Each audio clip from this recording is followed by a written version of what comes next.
उत्तर प्रदेश संस्कृत संस्थान द्वारा संचालित ज्योतिष एवं वास्तु की कक्षा में आप सभी का स्वागत है। आज हम ज्योतिष में स्थिर कारक कराएंगे, भावों के स्थिर कारक।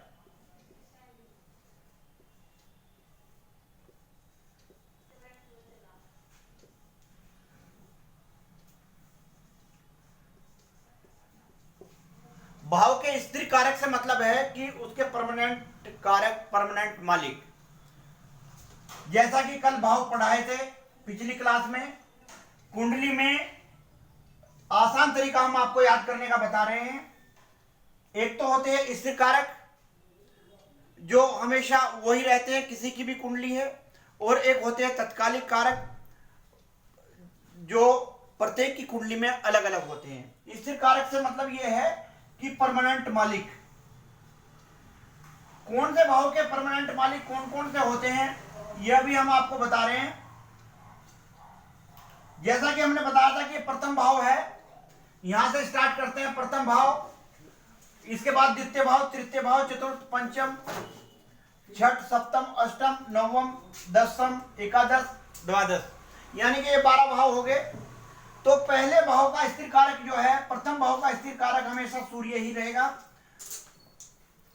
दूसरे भाव का स्थिर कारक यानी कि परमानेंट मालिक जो है गुरु होगा। ये याद करने का एक तरीका है। इसमें जो भी ग्रह तत्कालिक अलग अलग कुंडलियों में बैठते हैं वो होते हैं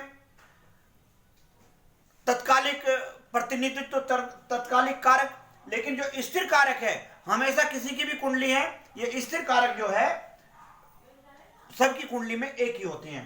तीसरे भाव का मंगल है। कोई भी पूछने लगे आपसे कि तीसरे भाव का स्थिर कारक क्या है, मंगल। चतुर्थ भाव का चंद्रमा है। पंचम भाव का स्थिर कारक जो है गुरु है। छठे भाव का स्थिर कारक शनि है। अब सप्तम में अभी हम बताते हैं, सप्तम का बड़ा ध्यान देने योग्य है। अष्टम का लिख लीजिएगा, पहले शनि है।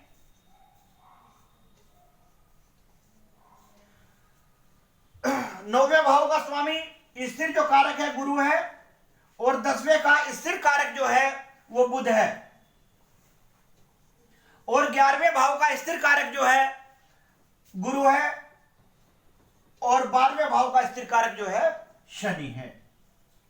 ये इसके परमानेंट ग्रह हैं। यदि किसी की कुंडली में यहां पर दूसरे ग्रह आकर के बैठ जाते हैं, बैठते ही हैं, तो इसका मतलब यह हुआ कि जो स्थिर कारक है, एक तो परमानेंट मालिक होता है, यदि कोई परमानेंट, और दूसरा जो होता है कारक जो ग्रह आकर के बैठ जाता है वो होता है किराएदार। स्थिर कारक, मान लो पहला घर का मालिक हमेशा सूर्य रहेगा, लेकिन यहां पर शनि या दूसरा अन्य ग्रह बैठ गया तो इसका मतलब वो किराएदार है। फलित में इसका बड़ा महत्व है। स्थिर कारक को हमेशा सब फायदा स्थिर कारक भी करेगा, और जो इसमें बैठा हुआ उससे भी निर्भर करेगा कि कौन सा ग्रह बैठा है इसमें, तो कौन सा भाव अच्छा होगा, और कौन सा भाव, भाव से मतलब हाउस, घर। तो इस तरीके से आपको ये एक स्थिर कारक, हमने 12 के 12 भाव के स्थिर कारक आप याद कर लीजिएगा। बाकी सप्तम भाव का रह गया है। सप्तम भाव में हमने बताया था यदि पुरुषों की कुंडली है, यदि पुरुष की कुंडली है तो सप्तम भाव का स्थिर कारक शुक्र होता है, यदि पुरुष है, यदि ये कुंडली पुरुषों की है। और यदि स्त्री की है तो इसका स्थिर कारक जो है गुरु होगा, यदि कुंडली स्त्री की है। आगे आगे ला करके एक बार दिखा दें। यदि शुक्र पुरुष की है, ये कोई भी जन्मपत्री है, उसके सप्तम भाव का स्थिर कारक जो है शुक्र है, और यदि स्त्री की है, लड़की की कुंडली है, तो उसका गुरु सप्तम भाव का स्थिर कारक रहेगा। इसी के साथ में यदि कोई इसके बाद भी कोई दिक्कत आए तो हमारा डिस्क्रिप्शन में नंबर दिया हुआ है, इसके साथ में। जय तु संस्कृत, जय तु ज्योति।